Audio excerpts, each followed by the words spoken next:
Assalamualaikum warahmatullahi wabarakatuh. Saya Hasna Abdan, guru biologi SMA Negeri 1 Suwawa, Kabupaten Bonebulango, Provinsi Gorontalo. Selama pembelajaran di kelas, guru dihadapkan dengan sejumlah karakteristik peserta didik yang berbeda-beda, gaya belajar yang berbeda, kesiapan belajar yang berbeda. Untuk itu, guru perlu merancang pembelajaran yang dapat memberikan keleluasaan pada siswa dalam meningkatkan potensi dirinya sesuai dengan kesiapan belajar dan gaya belajar mereka. Juga pembelajaran yang tidak hanya berfokus pada produk atau hasil pembelajaran, tapi juga fokus pada proses dan konten atau materi. Metabolisme merupakan salah satu topik materi pada kelas 12. Proses metabolisme melibatkan sejumlah reaksi kimia yang terjadi di dalam sel-sel tubuh makhluk hidup, termaksud manusia dan tumbuhan.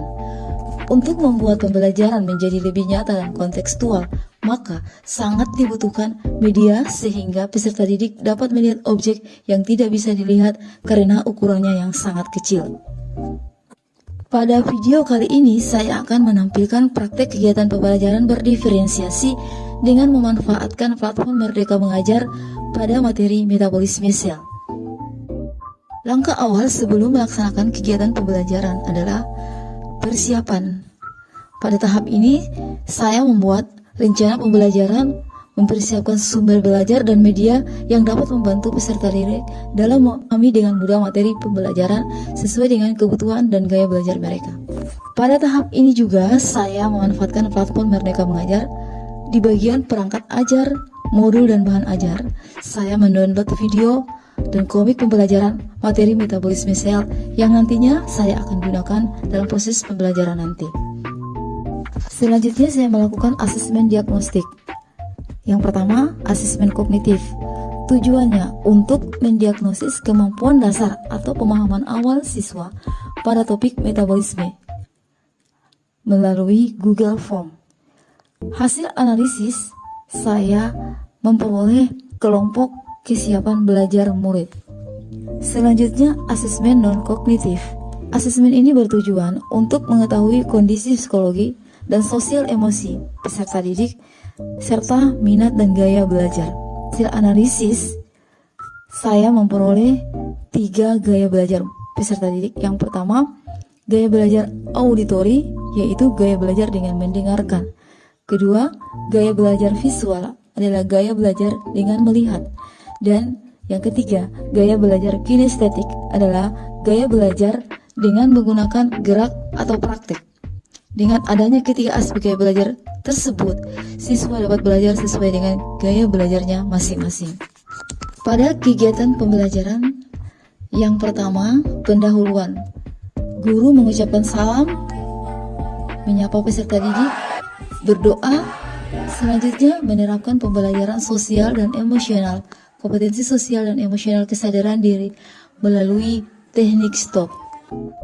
Tujuan teknik stop dalam pembelajaran dapat meningkatkan kemampuan peserta didik untuk berkonsentrasi, membentuk sikap positif, serta mengembangkan kemampuan dalam mengambil keputusan yang reflektif. Selanjutnya, guru menyampaikan persepsi, penyampaian tujuan mata pelajaran, dan menyampaikan langkah-langkah pembelajaran discover learning. Kegiatan inti diawali dengan pemberian rangsangan atau stimulus tentang segala hal bentuk aktivitas manusia yang sangat memerlukan energi. Langkah yang kedua yaitu identifikasi masalah. Pada langkah ini, siswa berdiskusi bersama untuk membahas hal-hal yang perlu disiapkan dalam memahami bagaimana energi tersebut dibentuk dalam proses metabolisme. Selanjutnya, siswa menerima lembar kerja yang dibagikan guru untuk berdiskusi kelompok mengenai konsep proses metabolisme, meliputi peran enzim, perubahan molekul, dan perubahan energi, serta mampu menganalisis respirasi aerob dan aerob, meliputi proses, tempat, bahan, dan hasil dengan tepat. Langkah yang ketiga yaitu pengumpulan data. Pada langkah ini, siswa berdiskusi bersama kelompoknya untuk menjawab rumusan masalah yang disajikan dalam lembar kerja, dan siswa mencari informasi yang diperlukan melalui berbagai literatur, sumber belajar, dan media sesuai dengan gaya belajar mereka. Yang keempat, langkah Pengolahan data. Siswa mencatat poin-poin penting yang telah diperoleh dan menyusun dalam satu bentuk untuk dipresentasikan. Sebelum melanjutkan pada langkah yang kelima, siswa diminta untuk melakukan ice breaking. Yang kelima yaitu pembuktian. Tahap ini, guru memberikan peserta didik kesempatan untuk melakukan pemeriksaan secara cermat dalam membuktikan kebenaran konsep melalui presentasi hasil diskusi. Tahap yang terakhir adalah penarikan kesimpulan. Selama proses pembelajaran, saya melakukan asesmen formatif yang bertujuan untuk mengetahui perkembangan peserta didik sekaligus memberikan informasi umpan balik yang cepat bagi guru dan peserta didik untuk memperbaiki. Dan pada akhir topik ini, saya melakukan asesmen sumatif untuk memastikan ketercapaian keseluruhan tujuan pembelajaran. Pada kegiatan penutup, saya melakukan refleksi dengan meminta siswa menjawab beberapa pertanyaan yang diwakili oleh masing-masing kelompok. Hal ini untuk memahami respon siswa dalam pembelajaran atau penyampaian materi, sehingga guru dapat memahami apa saja kelemahan dan kekurangan dari sebuah pembelajaran yang telah. Berikut berdoa dan salam penutup. Bapak dan guru hebat, demikian video pembelajaran berdiferensiasi dengan memanfaatkan platform Merdeka Mengajar. Terima kasih telah menyaksikan, semoga bermanfaat.